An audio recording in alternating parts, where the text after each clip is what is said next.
देखो रोहित, जो मैं कह रही हूँ वो सुनो। नहीं, जो मैं दिखा रहा हूँ वो देखो।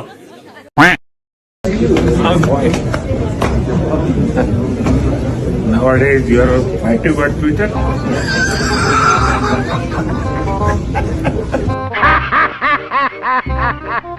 I saw your tweet Oh yes? with umbrella.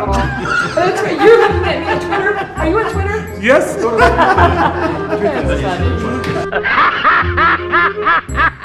I had an Irish grandfather named Ambrose Finnegan, and he used to say that when you give a toast and you don't have any alcohol in your glass, you must do it with your left hand.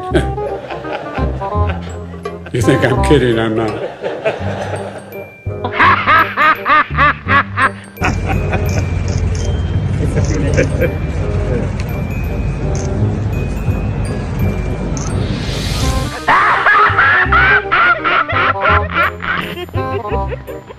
गलती मत कीजिए मोदी को समझने की। अगर मोदी जिस दिन मुंह खोलेगा तुम्हारी 7 पीढ़ी के पाप निकाल करके रख दूंगा। हम तो कहानी सुना रहे थे, पसंद नहीं आया। नहीं, दूसरा सुन लीजिए। मैं देख रहा था बिहार में पोस्टर लगे हैं।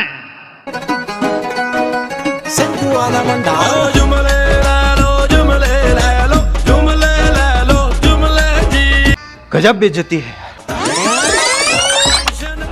50,000 करो कि ज्यादा करो, 60,000 करो कि ज्यादा करो, 70,000 करो कि ज्यादा करो, 75,000 करो कि ज्यादा करो, 80,000 करो कि ज्यादा करो, 90,000 करो कि ज्यादा करो। मेरे भाइयों बहनों, मैं आज वादा करता हूं, झूठ बोल रहा है ये बकवास कर रहा है। दिल्ली सरकार कान बराबर ठीक रख के सुन लीजिए। दिल्ली सरकार 1.25 लाख करोड़ रुपए का पैकेज देगी। क्या हुआ तेरा वादा? घूम फिर करके फिर तनाव आ गया। ये बताइए, सन ऑफ बिहार, जैसे कि मैंने शुरुआत की, सन ऑफ बिहार से आपको जो आपके क्रिटिक्स हैं पलटू राम बोल रहे हैं, वो कह रहे हैं आप पलटू राम में भी, पलटुओं की अगर रेस हो तो उसमें आप अव्वल आएंगे, उनसे क्या कहेंगे? अब देखिए, आप महिला हैं, मैं सम्मान के साथ आपको जवाब दे रहा हूँ, नहीं तो मैं इसका जवाब जो है बहुत अच्छे ढंग से दे सकता था। आपने अनेकों चैनल को छोड़ा है, तो क्या आप पलटू राम हैं?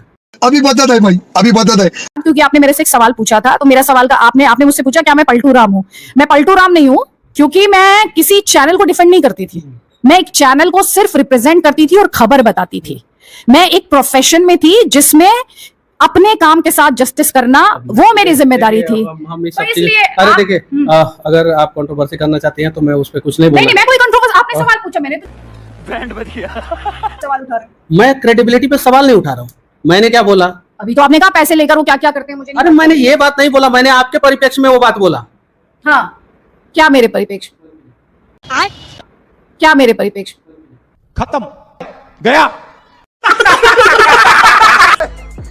नमस्कार, आपके साथ मैं अदिति त्यागी, मेरे साथ सन ऑफ बिहार, जिन्हें लेकर राय जो है बहुत ही डिवाइडेड है इस वक्त, क्योंकि बीजेपी से इन्होंने खुद को अलग कर लिया है। जितना चर्चा का विषय इनका बीजेपी में जाना था, उतना ही चर्चा का विषय इनका इलेक्शन से 5 महीने पहले बीजेपी से खुद को अलग कर लेना भी है। सही पकड़े हैं। लोग तरह तरह की बातें कर रहे हैं। मनीष कश्यप हमारे साथ हैं, बहुत बहुत स्वागत है मनीष।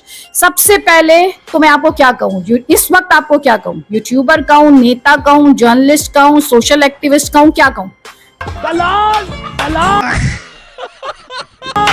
यूट्यूबर कहिए, नेता कहिए, ये दोनों चीजें कह सकती हैं आप। बस जर्नलिस्ट तो मैं हूं नहीं, ना मैंने पढ़ाई किया है और ना जर्नलिस्ट के एथिक्स पे मैं काम करता हूं। जर्नलिस्ट का काम होता है आवाज उठाना, इंसाफ दिलवाना नहीं। हम लोग तो इंसाफ दिलवाने के लिए लग जाते हैं कहीं। तो हमें यूट्यूबर ही कहिए तो ज्यादा अच्छा। और यूट्यूब के माध्यम से जो है मैं सोसाइटी में रिफॉर्म लाना चाहता हूँ with the help of politics. ये बताइए, सन ऑफ बिहार, जैसे कि मैंने शुरुआत की, सन ऑफ बिहार से आपको जो आपके क्रिटिक्स हैं पलटू राम बोल रहे हैं, वो कह रहे हैं आप पलटू राम में भी, पलटुओं की अगर रेस हो तो उसमें आप अव्वल आएंगे, उनसे क्या कहेंगे? अब देखिए, आप महिला हैं, मैं सम्मान के साथ आपको जवाब दे रहा हूँ, नहीं तो मैं इसका जवाब जो है बहुत अच्छे ढंग से दे सकता था। तकलीफ हुआ है बेचारे को, बोल बोल। आपने अनेकों चैनल को छोड़ा है, तो क्या आप पलटू राम हैं? आप पलटू राम हैं? मैंने तो पहली बार पार्टी ज्वाइन किया, और कौन कह रहा है पलटू राम? आप बताइए ना, कौन कह रहा है? अब बिहार के गाँव में जाके पूछिए हैं? नहीं पूछिए। कौन बोला है ये बात? अब मैं आपके दोनों सवाल का जवाब दे दूं। देखिए, मैं आपके दोनों सवाल का जवाब दे दूं क्योंकि आपने मुझसे पूछा है। देने आई हैं कि आप सवाल करने आई हैं? लेकिन मनीष, क्योंकि आपने सवाल पूछा। मैं भारतीय जनता नेता ये फंस गया सीएम। मैं जानती हूँ ये वो दौर है जिसमें जर्नलिस्ट पे अटैक करके भाजपा में गया, भाजपा मुझे पसंद नहीं। सुन तो लीजिए, आप बिल्कुल बोलिएगा भाजपा की बात, क्योंकि आपने मेरे से एक सवाल पूछा था, तो मेरा सवाल का आपने मुझसे पूछा क्या मैं पलटू राम हूँ? मैं पलटू राम नहीं हूँ, क्योंकि मैं किसी चैनल को डिफेंड नहीं करती थी। मैं एक चैनल को सिर्फ रिप्रेजेंट करती थी और खबर बताती थी। मैं एक प्रोफेशन में थी जिसमें अपने काम के साथ जस्टिस करना वो मेरी जिम्मेदारी थी। तो इसलिए अरे देखिए, अगर आप कंट्रोवर्सी करना चाहते हैं तो मैं उस पर कुछ नहीं बोलूंगा। नहीं, मैं कोई कंट्रोवर्सी, आपने सवाल पूछा, मैंने तो नहीं पूछा। अरे बैंड बज गया। सवाल पूछने आप बैठे हैं यहाँ पे, अब मैं उसका जवाब दे सकता हूँ अच्छे ढंग से कि चैनलों में किस प्रकार से कहाँ से पैसा लेके और क्या क्या खबर और क्या क्या चीजें दिखाई जाती है, लेकिन मैं उन सब चीजों में जाना ही नहीं चाहता हूँ। मैं चैनलों के लिए अकाउंटेबल ही नहीं हूँ। अरे नहीं, मैं उन सब चीजों में जाना ही नहीं चाहता हूँ और मैं उन सब चीजों को बोलना भी नहीं चाहता हूँ। मैं ये चाहता हूँ कि मनीष कश्यप भारतीय जनता पार्टी में पहली बार ज्वाइन हुआ, मनीष कश्यप के साथ पीएमसीएच में दुर्व्यवहार हुआ, पार्टी खड़ी नहीं हुई, मनीष कश्यप ने छोड़ दिया। आपका चैनल आपके मन मुताबिक नहीं खड़ा हुआ, आपने जो है छोड़ दिया चैनल। आप एयर कंडीशन स्टूडियो में बैठ के जो है रिपोर्टिंग करती थी, आपका कुछ इथिक्स नहीं मिला होगा तब ना आपने चैनल छोड़ा होगा। अभी बदत है भाई, अभी बदत है। आपका इथिक्स अगर मिलता उन सारे जगहों पे जो है, अगर आपका मैच करता तो फिर आप चैनल छोड़ती ही नहीं, आप वहीं पे बैठे रहते। तो बहुत आसान है पलटू राम किसी को बोल देना, बड़ा मुश्किल है यही सवाल नीतीश कुमार से पूछ देना।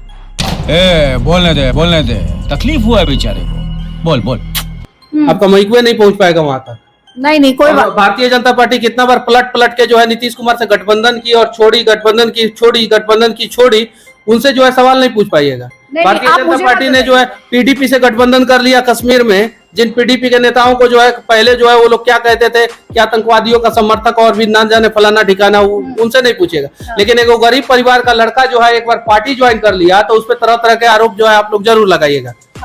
अब मैं ना सिस्टम में रहा हूँ, ना सरकार में रहा हूँ, ना सांसद रहा हूँ, ना विधायक रहा हूँ। मनीष कश्यप आपने ऐसा क्यों नहीं किया, वैसा क्यों नहीं किया? अरे जो करने वाले हैं उनसे पूछिए ना आप लोग। मुझे कैसे भी करके निकाल मेरे सर, ये सोशल मीडिया जर्नलिज्म जो निकला है, डिजिटल जर्नलिज्म, जैसे ध्रुव राठी हो गए, अभिनव हो गए, नीतीश राजपूत हो गए, फैक्ट चेकर जुबैर जैसे हो गए, और बहुत सारे लोग राइट लेफ्ट दोनों मिला के, how you see this people?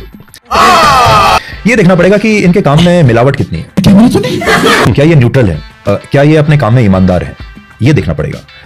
देख लो भाई, क्या आप पक्ष और विपक्ष दोनों को एक नजर से देखते हैं? कुछ ना कुछ तो गड़बड़ जरूर है। क्या जिन यूट्यूबर्स के आपने नाम लिए हैं वो बीजेपी की बड़ी आलोचना करते होंगे, प्रधानमंत्री मोदी की बड़ी आलोचना करते होंगे, हर वीडियो में कहते होंगे कि बीजेपी हार रही है, मोदी जी हार रहे हैं, उनकी एक भी वीडियो में कभी उन्होंने ये कहा है कि कांग्रेस हार रही है? हमारे यहाँ ऐसा ही होता है। तो जितने भी नाम आप ले रहे हैं ना, इन सब में मुझे एक मिलावट नजर आती है, एक बेईमानी नजर आती है। भारत की मीडिया कैसे देख लो? हम देखते नहीं करते समझ रहे हो? मैं देखे एंकर लोगों को पसंद करते आप? नहीं, एंकर लोगों को तो हम यही कहते हैं कि मतलब हम तो कई ठोके तो बिस्कन्या बोलते हैं। वही चीज है। नमस्कार, आज देखते हैं हम आज आपके देश में हम कितनी आग लगा सकते हैं। देखिए यहाँ पे दो बकलोल को बैठा देगा सब, दो मुर्गा कैसे लड़ा जाता है। चलो अरे भाई, ये कोई इंटेलेक्चुअल इंसान लाओ ना, कौन गधों को पकड़ के लाए हो? और क्या मतलब मन करता टीवी फोड़ दे। गजब बेइज्जती है। जो न्यूज पे बैठी बिस्कन्या है, नमस्कार, आज हम आपको दिखाते हैं बाल सीधा करते हुए। आज जो टेलीप्रॉम्प्टर पे पढ़ रही होती है कैमरा के पीछे, तो लोगों को लगता है धधरा के बोल रही है। ये लोगों को नहीं समझ में आता, इसकी मजबूरी है, इसका मालिक का पेमेंट रुक जाएगा तो बोलेगा, वो करेगी। अरे भाई एक रुमाल देना मनीष, ये तो चुनौती खोल रहा है। खत्म, बाय बाय। क्या आपको लगा सरेंडर करा नरेंद्र ने? क्या आपको लगा नरेंद्र ने सरेंडर करा? अभी आपने बोला ये बात क्यों बोली आपने? साला ये दुख का खत्म नहीं होता बे। करवाली बेइज्जती। पाकिस्तान का प्रोपेगेंडा काफी तेज चल रहा था कि हमने 3 राफेल गिरा दिए इंडिया के एयरपोर्ट्स और वहां पे हमला कर दिया, हम अंदर घुस गए इंडिया के। और अभी तो रुको, हम इंडियंस को तो पता था और हम नरेंद्र मोदी और अपनी गवर्नमेंट के साथ खड़े थे, बट इंटरनेशनली क्या चल रहा था कि उनको लग रहा था कि हमने हमारे राफेल गिर रहे हैं। तो ये बार कैसे काउंटर करें? ये अच्छा सवाल है। You are a good question. हम राष्ट्रवाद का दम दिखाएं, विपक्ष एकजुट हो, सब अपनी तरफ है, लेकिन एक प्रोपेगेंडा वॉर होता है, प्रोपेगेंडा और मीडिया में लड़ा जाता है। क्या आपको लगता है कि उस वॉर में भारत का नैरेटिव थोड़ा पीछे रहा? ऑपरेशन सिंदूर के अंदर हम पाकिस्तान के 100 किलोमीटर अंदर घुस के मारे और एक भी विदेशी मुल्क ने इसका विरोध नहीं किया, बेरिंग अपार्ट चाइना और पाकिस्तान और टर्की। क्या बात कर रहे हो आप? इस बात से रिस्पॉन्ड करूंगा। पूरी डिबेट में विवेक मेड इन चाइना प्रोडक्ट ने चीन के खिलाफ एक स्टेटमेंट नहीं बोला, क्योंकि ये चीन की बैटिंग करते हैं हिंदुस्तान के अंदर। हाँ ये कर लो पहले। यूपी में अखिलेश की सरकार थी, तो मेरा कुछ इलाका है जैसे प्रतापगढ़ है, उनकी जगह में 8 बजे के बाद हम लोग जाते थे तो डर लगता था बाइक लेके जाएगा तो कोई छीन लेगा, चोरी हो जाएगी। रुको जरा, सबर करो। सबसे ज्यादा अपराधों में यूपी नंबर 1 है, मालूम है, और महिलाओं के खिलाफ अपराधों में भी यूपी नंबर 1 है। बाकी हत्या, अपहरण, डकैती, बलात्कार के सब अपराधों में यूपी नंबर 1 पहुंचा हुआ है। गजब बेइज्जती है। एनसीआरबी कहता है, मैं नहीं कहता, NCRB national crime record bureau of India, check कर लेना, डाटा में टॉप पे गया है यूपी। जिसको तुम कहते हो कानून व्यवस्था सुधर गई है, ऐसी कानून व्यवस्था सुधर गई है, कोर्ट चल रही है, जज बैठा हुआ है, सुनवाई चल रही है और कोर्ट में घुस के बंदे उसे गोली मार के चले जाते हैं। धागा खोल दिया एकदम। अब मेरे साथ जुड़ गए अमन चोपड़ा, जिन्होंने हाल ही में प्रधानमंत्री के साथ इंटरव्यू किया है। अच्छा, तो अमन, आप तो अपने कई सवाल लेके गए होंगे। सारे सवाल पूछे, राहुल से लेकर केजरीवाल, 400 पार हो रहा है नहीं हो रहा है, कुछ ना कुछ तो गड़बड़ जरूर है। और मजे की बात यह है कि अभी भी फेक न्यूज फैलाई जा रही है कि आपसे सवाल मांगे जा रहे हैं और पता नहीं क्या क्या कहानियां बनाने की कोशिश की जा रही है। लेकिन वही चीज है कि वो खिसियानी बिल्ली खंबा नोचे वाली देख लो भाई। आपका इंटरव्यू बहुत शानदार था, मैंने देखा, वाकई हर सवाल पूछा गया और हर सवाल का जवाब भी दिया गया। खाओ माँ कसम। हमने ये सवाल पूछ लिया, वो लोग वैलिडेट कर उस मोड से ना हमको भी बाहर आने की जरूरत है। वो होते कौन है हमको वैलिडेट करने वाले, तो हमको भी उस मोड से हाँ कि सारे सवाल पूछे, सख्त सवाल पूछे, हाँ ये भी पूछा वो भी पूछा, जो अच्छा लगा वो पूछा, हुआ डे टू डिसाइड। दलाल वो सारी चीजें हैं, मतलब आप मेरे से बेहतर जानते हैं। जी प्ले ओवर टू यू। देश नहीं झुकने देंगे। कैसा लगा मेरा मजाक? जनता को आप तो वीडियो कैसे लगी कमेंट करता है। इसमें जो नसबंदी आंदोलन चला था उसमें सिर्फ हिंदुओं को टारगेट क्यों किया गया? अभी मजा आएगा ना भिड़ो। नहीं। हाँ मैं बता देता हूँ, ऐसा कोई नहीं था कि कोई उनकी टारगेट ऑडियंस थी। उन्होंने बकायदा एक मुहिम चलाई थी, जगह जगह नारे लिखे जाते थे, पुराने पुल पे, आईटी के पुल पे, हर जगह नारे लिखे जाते थे, हम दो हमारे दो, लाल त्रिकोण का निशान बनाया जाता था, बच्चे दो ही अच्छे, और लगातार अखबार में ऐड आते थे और टीवी में ऐड आते, टीवी पे तो बहुत कम थे लेकिन रेडियो में सबसे ज्यादा ऐड चलता था। सही पकड़े हैं।